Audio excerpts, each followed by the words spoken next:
My name is Afo Osei. I am a media entrepreneur turned partnership strategist turned I just want to be chilling eating mango. But today I'm going to be talking to you about how you can secure your very first or next brand partnership. I have been blessed to be able to work with my favorite brands. I don't know if you like them, but I love them.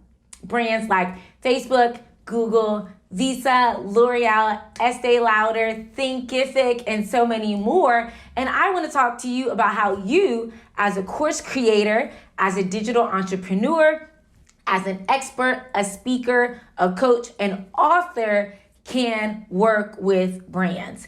Just a little clarity and clarification. For definition's sake, when I say brand partnerships, I mean anytime you are getting paid by an organization, by a nonprofit, by a corporation, by a business, and not from a one-to-one consumer. So one-to-one consumer, like we're doing on Instagram, somebody sends you a DM and they pay, that is direct to consumer.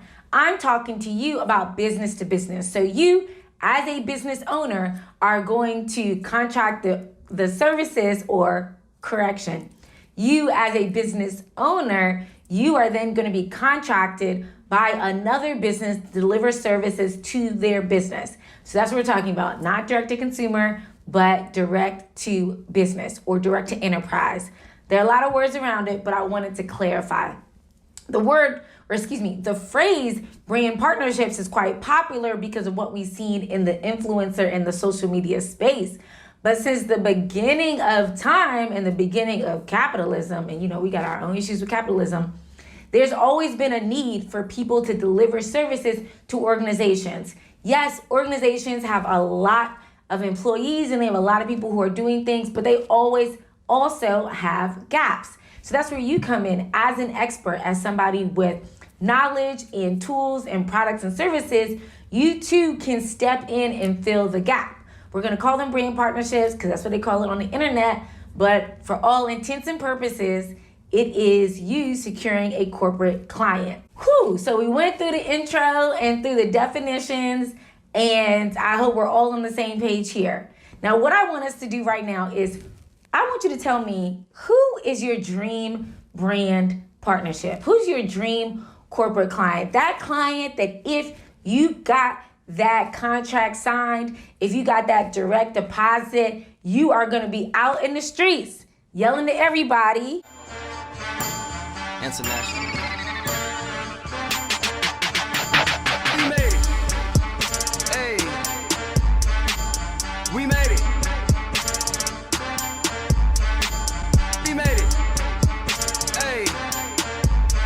Damn, we made it. Listen, okay, I'm going to have a lot of musical interludes throughout this session. You can also book me for DJ services if you got a boat, okay? I will DJ on your boat. But I want to know, right? So Google, Nike, Thinkific. I mean, some of y'all Thinkific might be a brand that you need to be working with. They in the chat, so you better shoot your shot. This is your opportunity, okay? Now, you have this business.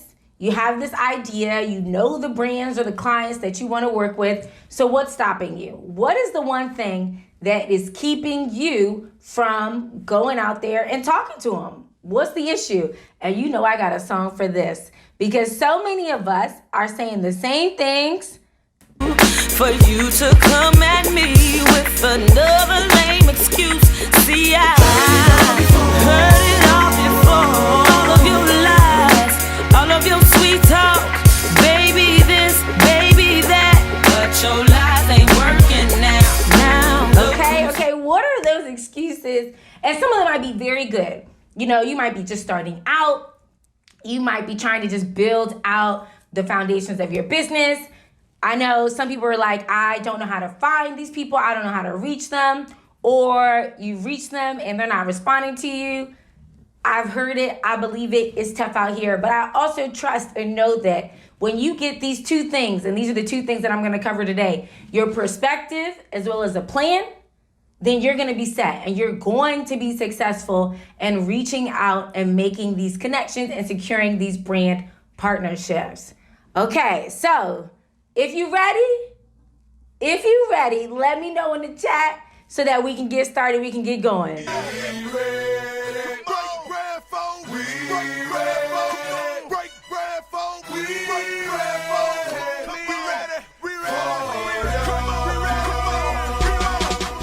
Okay, woo! Man, this is so good. If it's not good, please don't send me a DM about that. I don't want to hear it. But if it's great, I'm excited to get going. The number one thing I want you to remember today, and I know a lot of y'all not going to hear me. Maybe you're on Instagram scrolling, looking at my page. That's cool. It's at Hello A4. Just give me a follow, send me a DM. But cool. If you are with me right now, the number one thing I want you to remember is that you do not have to be an influencer to secure brand partnerships. If you, as an expert, as an entrepreneur, as a course creator, as a creative, if you are relying on your social media followers to secure corporate clients, then you will continue to struggle. And you will continue to struggle because there will always be someone with a larger following. There will always be someone with better engagement, and there will always be someone with smoother transition in their videos. Y'all, these videos, these reels, these TikTok videos, as for me and my knees, they got it. They got it. I'm not even going there. I can't compete. And because I understand that, it's a mistake for me to compete on something that other people are doing well at. That doesn't make sense. For me, I need to focus on the area of expertise that I have, those things that I'm talented at, those things that I know that I can do better or in a more unique or interesting or creative way than anybody else. And if I'm just relying on followers alone, it's gonna be very challenging to stand out. So that's the number one thing I need you to remember from today's session is that 1A and 1B, okay? 1A, you do not need to be an influencer to secure brand partnerships. And 1B is that you should not be relying solely on your social media followers to secure corporate clients and brand partnerships. I want to show you some women that I love, adore. They are inspirations to me. And I just want to show you an example of some of the things that people are doing out here. First up, Ade Hassan. She's the founder of Nubian Skin. She's based in the UK, and they were one of the first flesh-colored hosiery and underwear lines for women of color, like the brown hosiery that we've seen Beyonce wearing on tour, models wearing on the catwalk. That came from her. And she has a partnership with Adobe, and she's created a masterclass around starting a business. She's an entrepreneur. Her industry is fashion, and she's still doing brand partnerships. She's not a fashion influencer. Her page is about her son, being in the English countryside, and her business, but she was still able to secure this brand partnership. Next up, we have Julissa Prado. She's the founder of Rizzo's Curls. She is a natural hair entrepreneur. Her products are on the shelves. She has a partnership with Microsoft, talking about Microsoft 360 and their Office suite of products. She's an entrepreneur, but she's doing tech, and it's a digital campaign. Cool. She's a hair entrepreneur. Last but not least, we have Tanya Rapley. She's the founder of MyFab Finance. She is a millennial money expert. Millennial money expert. And she has a partnership with Headspace, and she created a money mindset meditation plan. What? Wait a minute now. So we have tech, we have design, we have meditation and wellness, and none of those things are the areas where they are creating content and doing videos about. And I just wanted to show you those examples because they are being offered these brand partnerships. They're being able to secure these deals because they're excellent in their work. They're excellent in their craft, in their primary thing. And brand partnerships are a plus. They're the cherry on top. They are the snack, okay? They are the extra guac in my Chipotle bowl. That is why they are there. And they are not the primary thing. So in case you're like, well, I don't really know if it works to my niche, it does, because we just went through a bunch of niches. Okay, if you're like, well, I'm not a full-time creator, that's cool. These women all have businesses, they have families, they have people to spend time with, they have other things that they do. And maybe you're like, I don't know how to reach out to them. That's cool, I got you. But you can be an excellent course creator, entrepreneur, fashion designer, speaker, author, podcaster, and still secure brand partnerships on the side as an additional source of revenue to add into all of the other incredible things that you are doing. So I'm about to give you the 1, 2, 3 step, boom. Why didn't I have the Sierra loaded up for that? I wasn't prepared. I'm gonna do better during the next segment, okay? I want you all to be prepared because we're gonna go through the 3 steps that I think you need to have to get ready to actually start going out there and securing brand partnerships. If you are enjoying this session, if you're learning a lot, if these notes are useful and helpful for you, I need you to do 2 things. First, please follow me on social at Hello Afua, HELLOAFUO, and tag me and Thinkific and Zaylee Barclay in your post. Let me know what your takeaways are. Let me know what brands you're trying to reach out to. Let me know your action plans. Do it so that I can share, so that we can talk, so that we can stay connected. First things first is our product. What exactly is the product? You know, we are in a capitalist society. So in some ways, that can be us. That can be our skills, our talents, our expertise. It can be the knowledge. It also can mean the things that we have built and we've created. That can be our digital communities. That can be our email list. That can also be the products and the services that we offer through our company. So all in all, we need to have a product that an organization can use to help them solve a problem. So many of us, we jumping, we skipping, we running, we flying, we going zoom, zoom, zoom, straight to the pitch. And I get it. Let's just talk. I know once people see all the goodness that you have to offer, they're gonna be excited. I get it. But there's also a lot of value in taking a step back and thinking about what is it that I actually have to offer and how is this going to make someone's life easier? There is somebody sitting in that company that has a problem. They need you. They may not know that you exist. They may not know what you have to offer, but they're looking for you. And it's your job to position your product as the one that can do that. But first is you got to understand the problems that they're facing, the opportunity for you to jump in there and put together your product in a way that makes sense. Many of us have consumer-facing offers, consumer-facing products, so that if somebody came and they asked you to give a workshop to 1,000 people, well, we've never done that. Maybe we're not ready.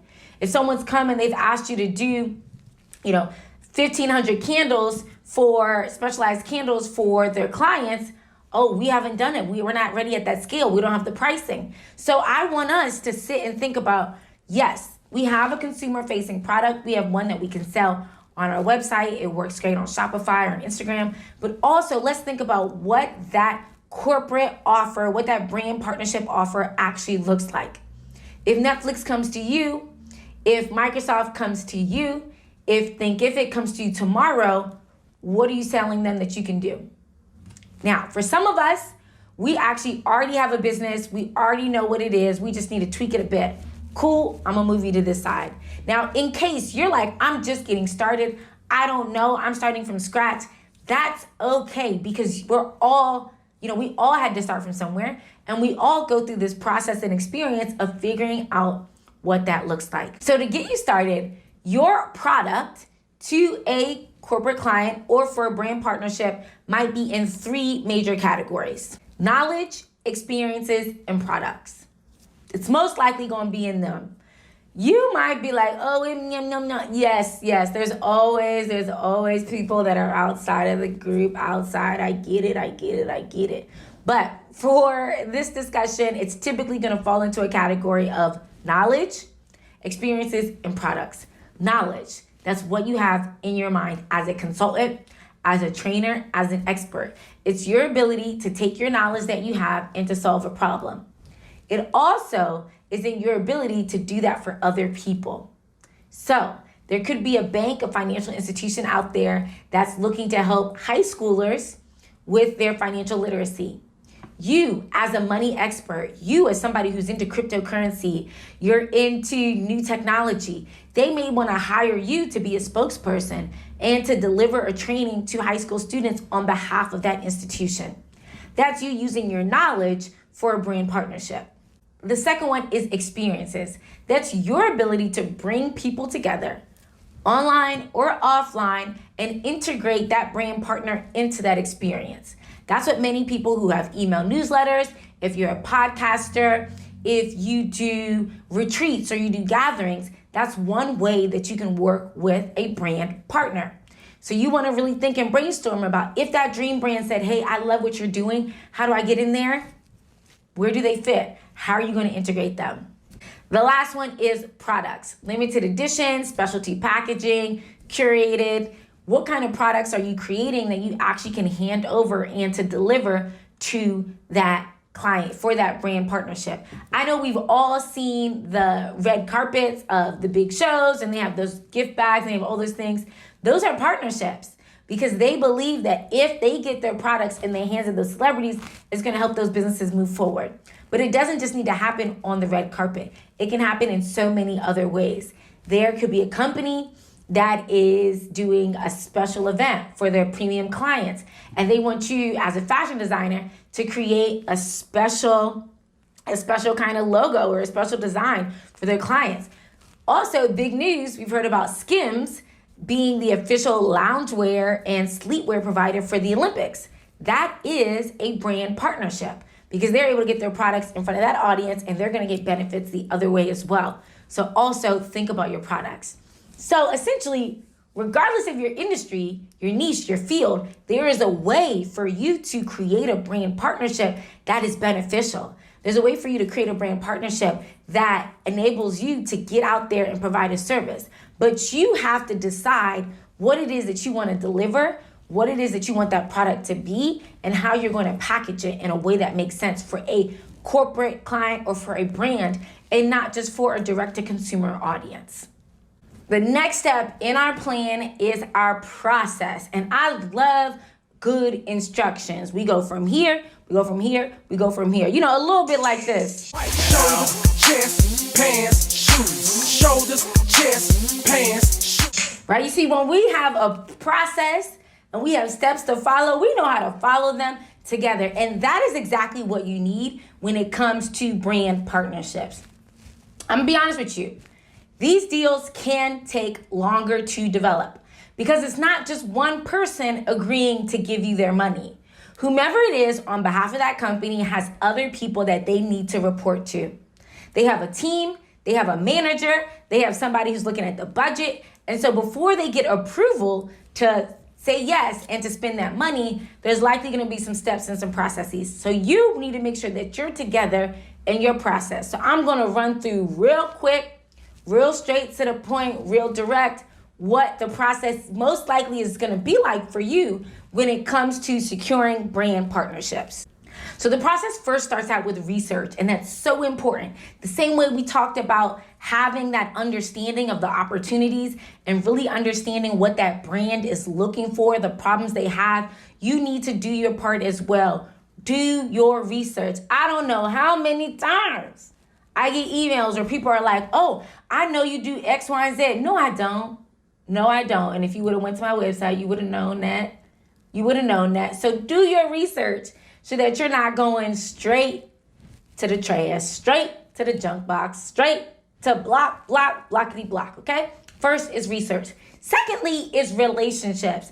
And if somebody is about to drop a couple of G's, a couple of zeros, multiples preferably, they probably want to get to know you. They probably want to have seen you before. They want to have an understanding of who you are and ensure that before they put their reputation on the line to bring you into their company, that you actually can do what it is that you said that you can do. You can build relationships with brand partners and people that work in these companies in a variety of ways, but reputation is so important. That's why digital content can be really powerful because people are able to see you. They get an understanding of your vibe, your style, how you show up. It also is important to go into those spaces where your ideal clients are. That can be LinkedIn groups, that can be networking events, it can be webinars, but be in their spaces. It also means authentically getting to know people before you're trying to make a sale. So before you go and pitch them, say, hey, this is who I am. This is what I'm about. I'd love to learn more about your organization and see if I can be of service, if I can be of value. Build that relationship because it increases the likelihood that they're going to vouch for you. It increases the likelihood that they're going to advocate for you when it's time to negotiate. After that, you get to know them, you understand what they're looking for. That's when we go in there with the pitch. That's when you actually say, this is who I am and this is how I can be of service and this is how I'm trying to get paid. You do a pitch, they gonna say something, and then you say something, and then blah, blah, blah. And that's the negotiation process. That's part of the process. Don't feel upset if somebody comes back to you and they say they can't go forward with that number. That's part of it, and it's okay. All you have to do is stand firm and be clear about how you communicate your value and find a good meeting point. From there, contracting, legal, these people be taking up time. Depending on the size of the organization, they're gonna wanna do some due diligence about you. I mean, I've had somebody ask for passports.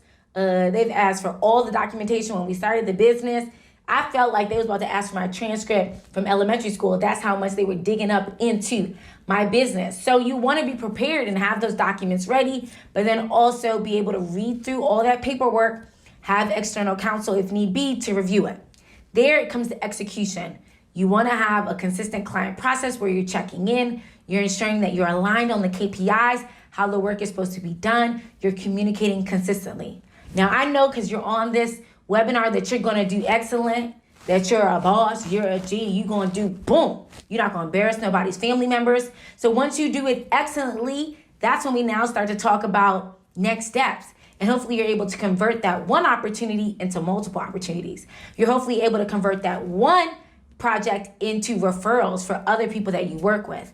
But you want to keep that conversation and that relationship going. So hopefully that translates into a one-off project, into a longer-term engagement.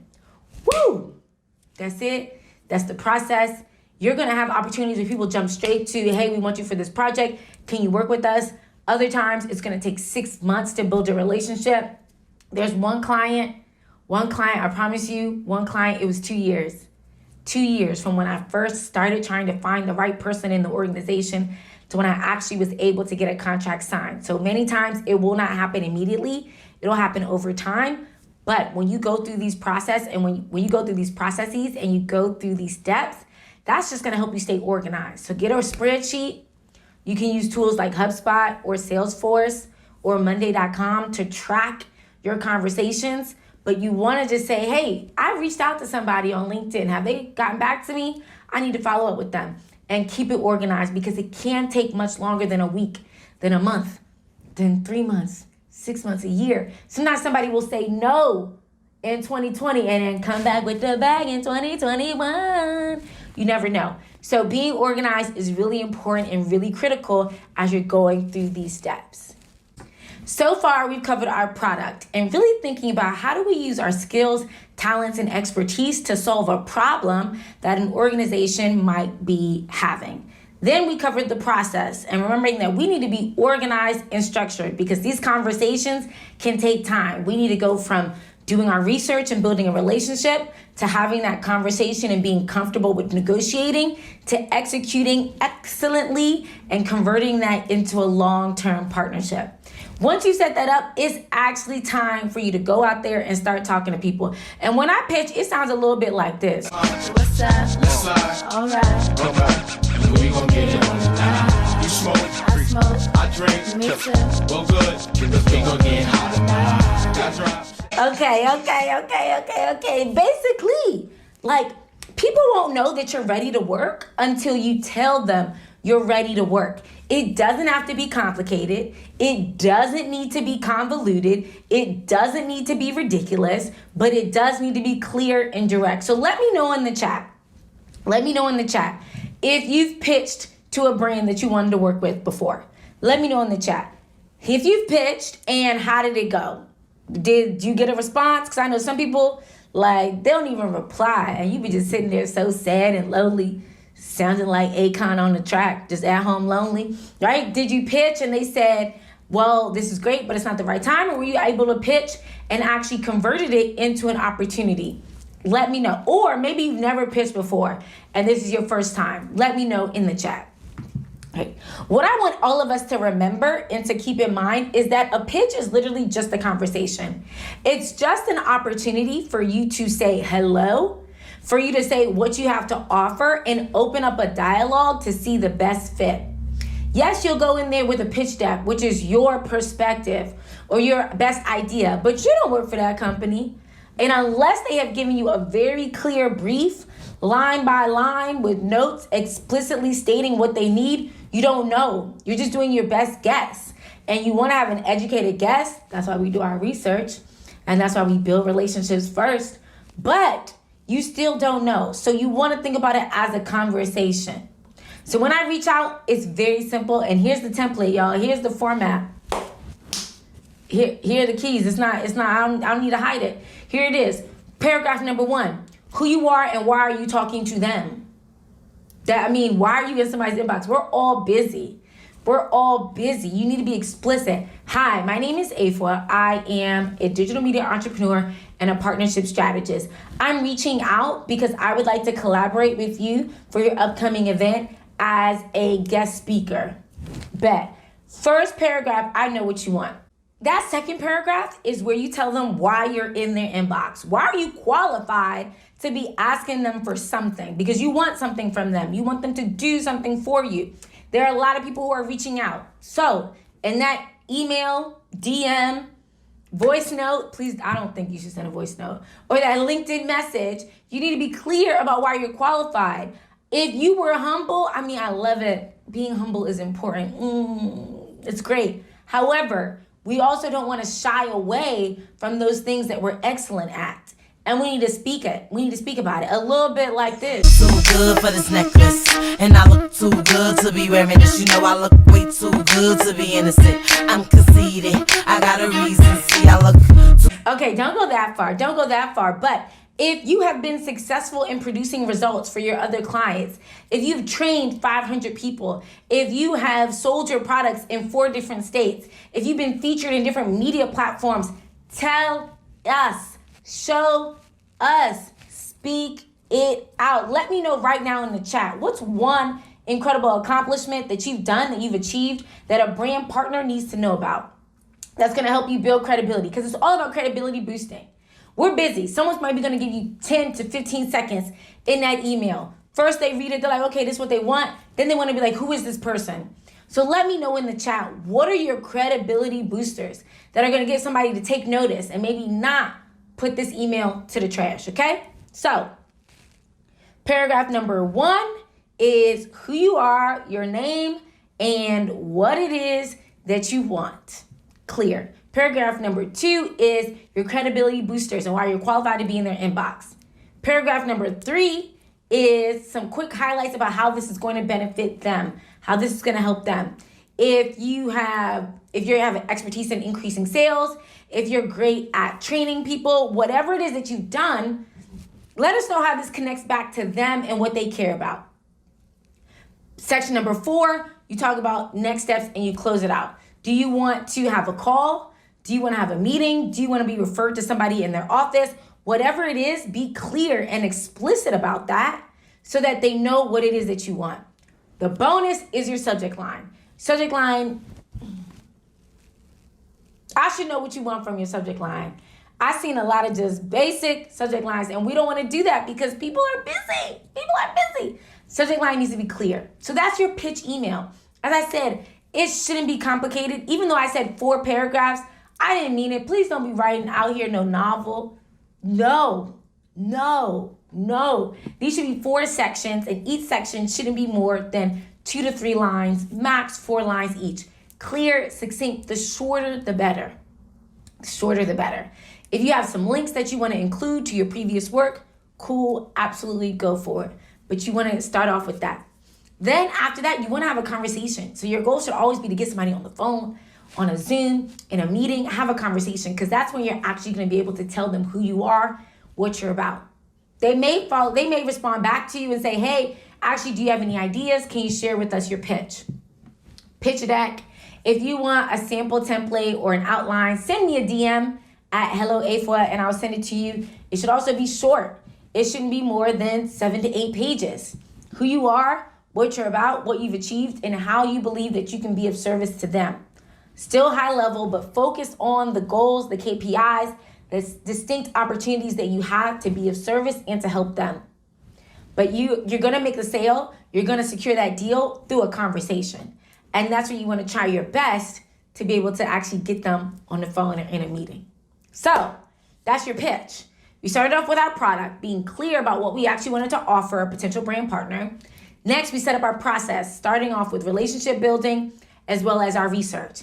Then we actually moved into the pitch and reaching out to people.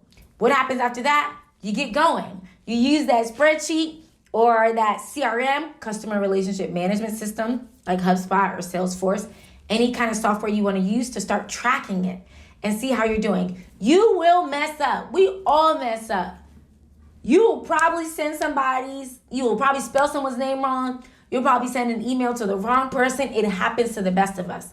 But the most important thing you can do is to learn, to pay attention to how people are responding, and to see what works best for you. Over time, there will be a curve. First, you'll have to reach out to more people. No, we started here. You'll reach out to more people. And you'll do less of that because then you'll have more inbound outreach and more people will be reaching out to you.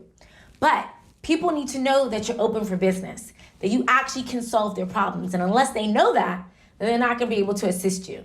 So, we covered a lot.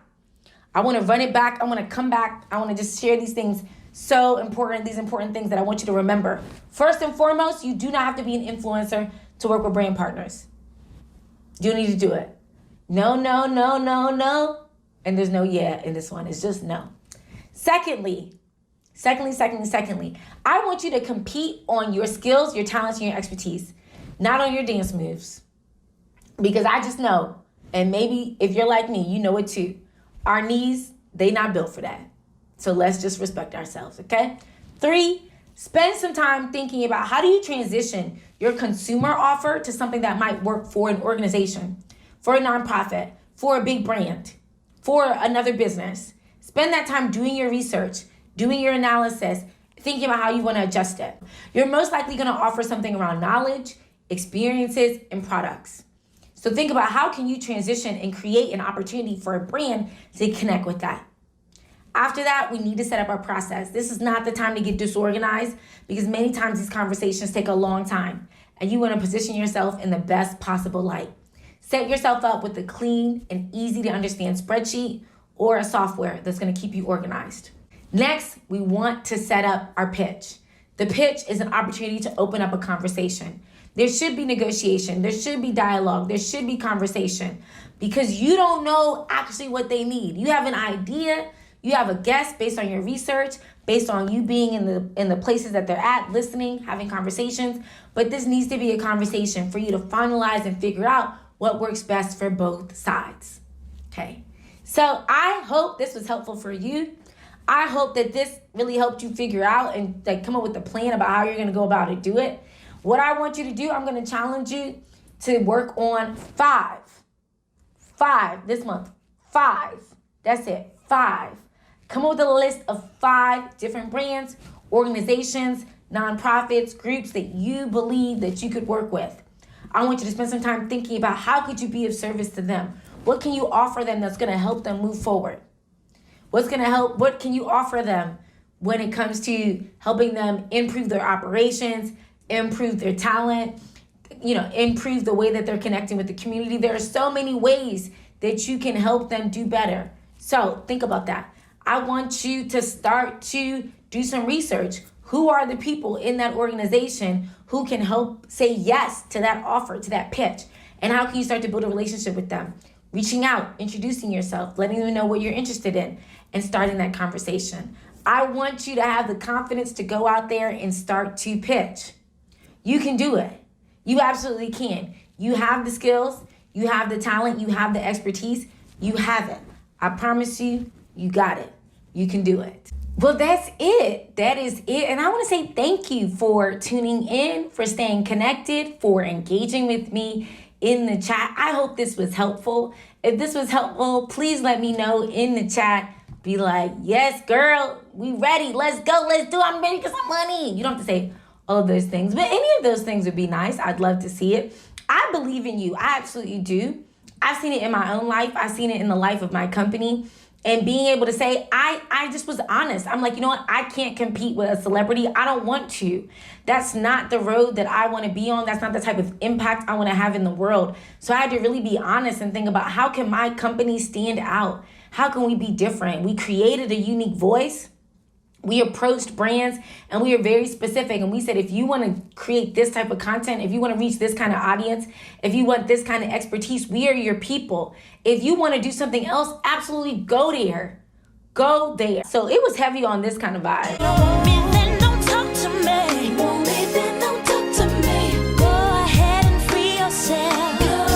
Right? We just said, go and free yourself. But for those brands that were looking for something different, that were looking for something unique and specific, we were able to communicate with them and secure incredible 6-figure campaigns. Like we weren't doing campaigns less than 6 figures every single time. And even though we were a niche audience, even though we were a specific type of work, and I want to just encourage you to say you absolutely can do it.